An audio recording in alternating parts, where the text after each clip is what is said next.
The next concept that I'm going to be introducing today is middling. Much like arbitrage betting, where we're pinning two books against each other, middling has the upside of actually winning both bets.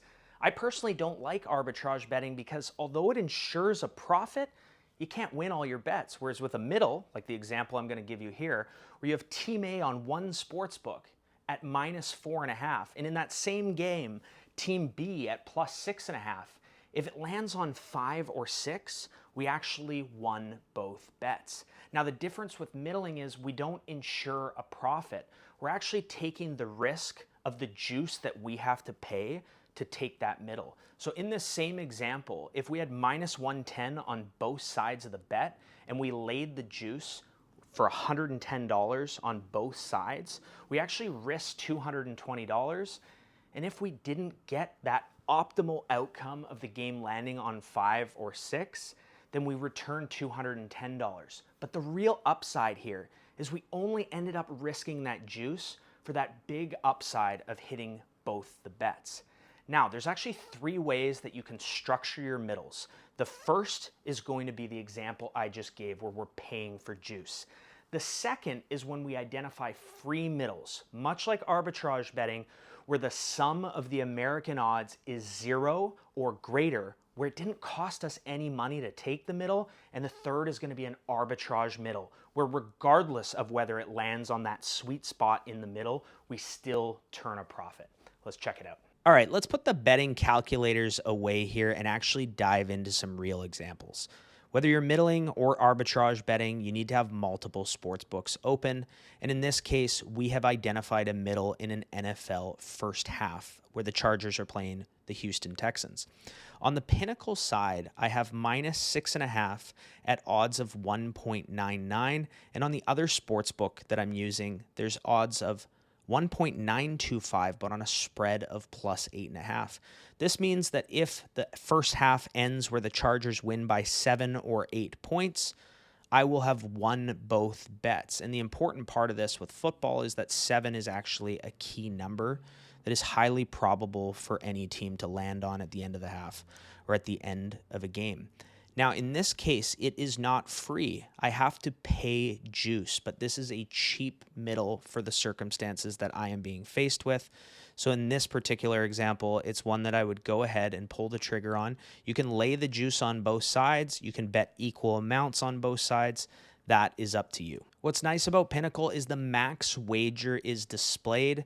So that gives you a really clear picture on the amount of money that you're going to be able to get down on the Pinnacle side of things. And you're not always going to find that on the other sports books that you're taking these on. Now, there's tons of middles available across multiple sports and multiple leagues.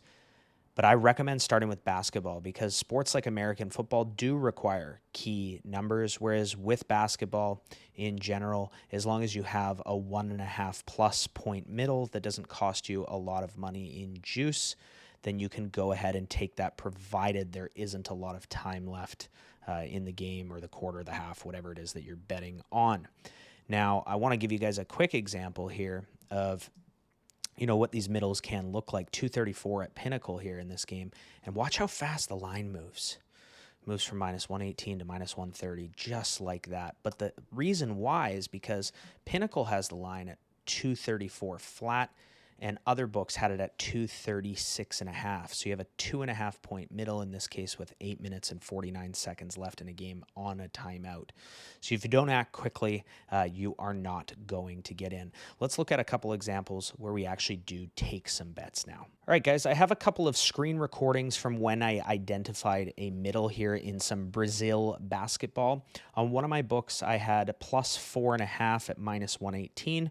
And Pinnacle had the same game with a -1.5 line. So I'm going to go ahead here and walk you through me taking both of these wagers. So I took $550 on the +4.5 on one of my sports books. And once that bet was locked in, I now knew how much profit I had to work with for wagering the other side of that game. So the 3-point middle is really great. So I'm going to go ahead and put half of my profit on the -1.5 at 1.9 there.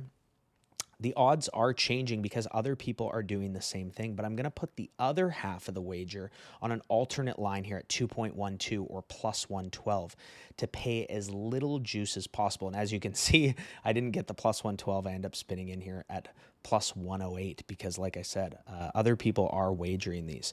But there you go. Now I'm in a position where if the game lands on 2, 3, or 4, I'm in a great spot, and if it lands specifically on 3 or 4, I will have hit everything. Overall, the wager didn't cost me much in juice at all because of those alternate lines, and you can see I actually ended up spinning in at odds of 1.943 on the first line and 2.06 or plus 106 on the second line. I'm going to walk you through one more example here. I've identified a 4-point middle in this Air Force UNLV game. So I'm going to go ahead and take this plus 23.5. And as you can see, I went to place it and the line moved to 22.5, but it's still a 3-point middle. So I'm going to go ahead and take it here. I'm going to lay the juice to win $500 on this one sports book, which the wager does go in and gets accepted, which is great. And then what I'm going to do in this example is go over to Pinnacle and take the minus 19.5. And I am paying the juice here, but I'm just putting the profit from my other sportsbook over at Pinnacle and taking that minus 19.5 there. And now I can cheer for the game to land on 20, 21, or 22. Let's go. One final example that I want to show you all are examples of arbitrage middles. Now, these are screenshots, but I can assure you these were the lines at the same time on the two different sports books that I was using to place these wagers. This one sports book offered this under 157.5, again in Brazil basketball at odds of minus 132. And you can see that Pinnacle's line at the same time was approximately 154 flat, which is a 3.5-point middle. But as you can see here, this one's really juicy. So Pinnacle has the over listed at minus 113, and the other sportsbook I was using had the under listed at minus 132. That's a lot of juice to pay. So what you can do here is use the alternates, and you can see in this example, Pinnacle has over 155.5 at plus 153. And doing a basic calculation, you can see that this is a 21-cent arb, which is awesome.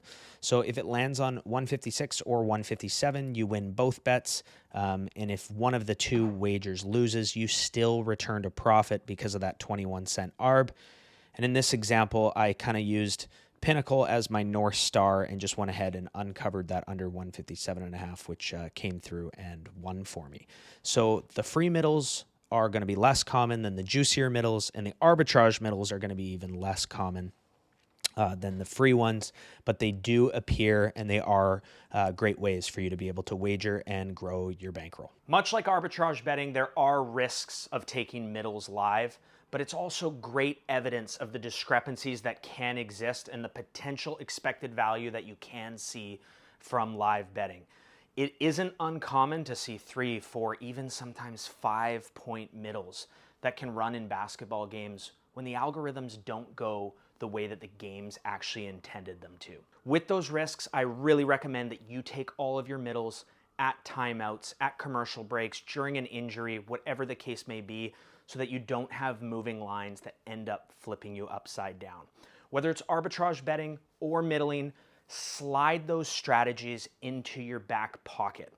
Because even if you are plus expected value betting, the ability to hedge middle and arbitrage can be extremely beneficial in specific scenarios, even if you don't like to use those strategies, because there's always a time and a place where it might just make sense to do exactly that.